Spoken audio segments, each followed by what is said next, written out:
good. Well, first I'd like to introduce myself. My name is Matt. That there in the box is Bob. Now, I'd like to welcome you all to our reptile theater here at Silver Springs. Now, before we get started here today, I'd like to make sure everybody has a little bit of information. Now, as little as some of these animals do move here with me, and some of the surrounding habitats, they are still all very real, which makes them all potentially very dangerous. Now, the larger ones, like the one big girl right here, and the one there in the back, can come up out of the water 2/3 of their body weight.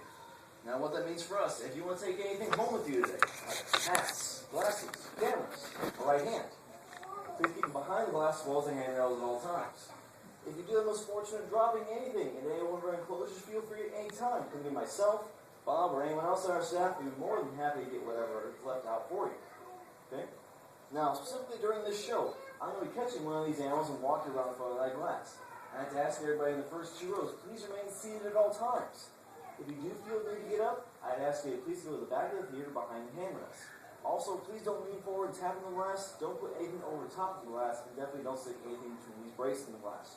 Whatever does make it to my side may not make it back to yours. Okay? Now, that being said, let's get to the animals you came here to see today. Our friends here in the back, the American alligator. Now, the American alligator falls in an order called crocodilian and has 4 basic groups. You got crocodiles, caimans, gavials, and of course our alligators here. But not many people know there's 2 different types of alligators in the world. One is called the Chinese alligator, and as his name does suggest, he does come from China. Unfortunately, he is very endangered at the moment, with fewer than 150 of them left in the wild. But then you got these guys in here with me. Our American alligator, they actually are right here in the southeastern portion of the United States. They go as far north as the Carolinas and as far west as Texas.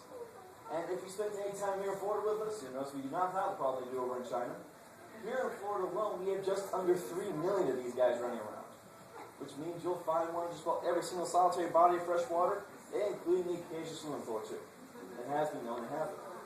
Now, there is a bit more information I'd like to share with you about these guys. In order for me to do that, I had to go back there, find myself a cooperative alligator, catch it, and bring him here so we can talk about it. So a little bit of your patience and hopefully the cooperation from at least one of these guys. I should be right back. Alright, guys.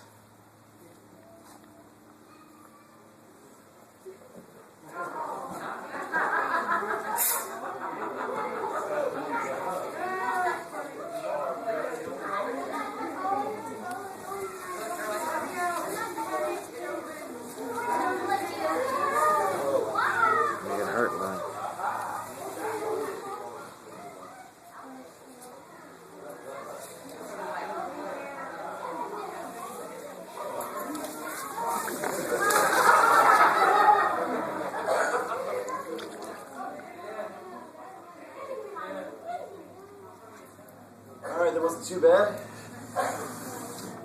What I have here is about a 3.5 foot, about 3.5-year-old American alligator. I know he's about 3.5 years old because these animals grow about a foot per year in captivity, until they reach maturity about 6 to 7 feet, and then they'll slow down to about 3 to 5 inches per year. Now, being these animals live in or around water their entire lives, they develop sets of adaptations for living here. One of them is called a valve system. And the first set of valves is located right on the tip of this little guy's snout. It's those nostrils. Those nostrils are encircled by tiny rings and muscles that allow him to close them off. They can give a complete watertight seal. Just make sure no water stops to his lungs and causes the animal to drown when he makes a dive.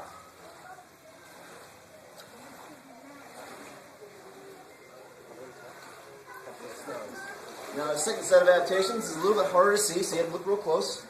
I'm going to look at the small flap of skin behind his eye here. Now, what you're looking at is simply an alligator's ear.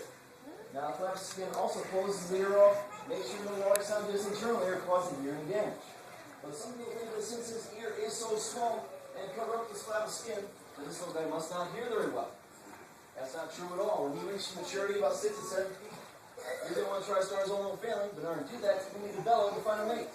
Now, when he bellows, that little girl will be able to hear him from up to 3 miles away. It's very impressive for a reptile. Now, this final set of adaptations is in a more unique spot, but I'm sure he would love to show it off.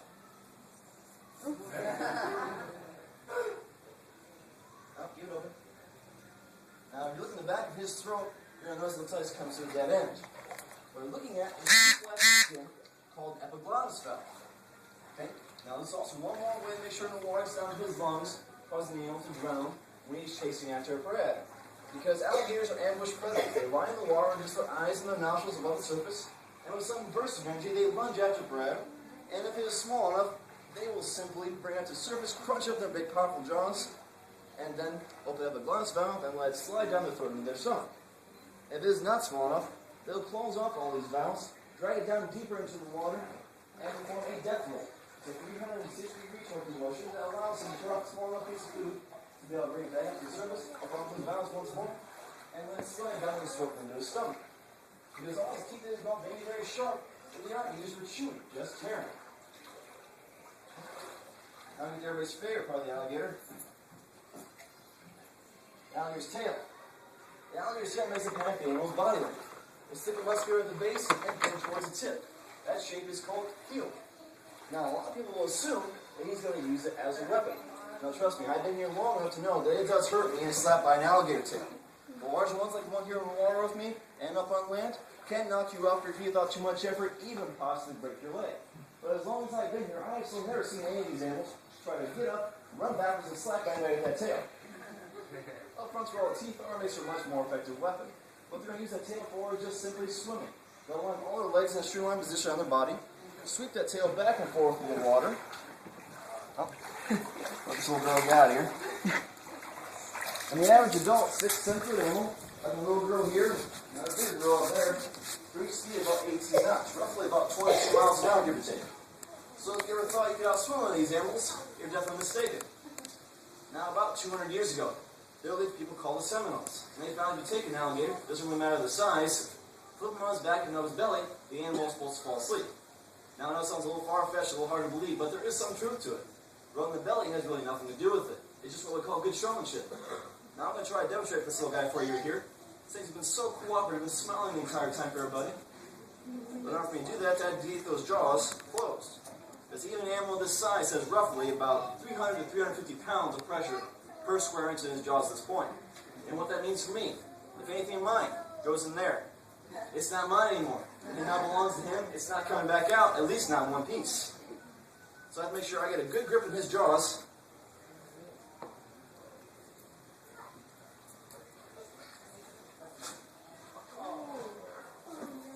Look onto his back.